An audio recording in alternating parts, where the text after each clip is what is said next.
Hello guys, welcome back to the channel. And this tutorial I'm going to show you how to disable location setting on Android phone. So let's get started. First of all, go to your settings application on your Android phone and you have to scroll down your screen until you find a location setting, and this is the location setting, so just tap on it. And if you want to disable your location, you just need to click on this toggle button, and right after you click on this toggle button, the location will be turned off.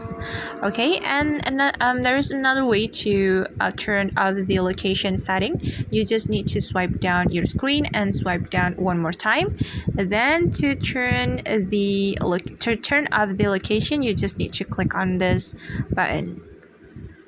Okay guys, and that's how we can disable location setting on Android phone. I hope this video will be helpful for you. Thank you so much for watching, and if you find this video is useful, don't forget to hit the like button, leave your comments, and also subscribe to the channel. See you in the next video.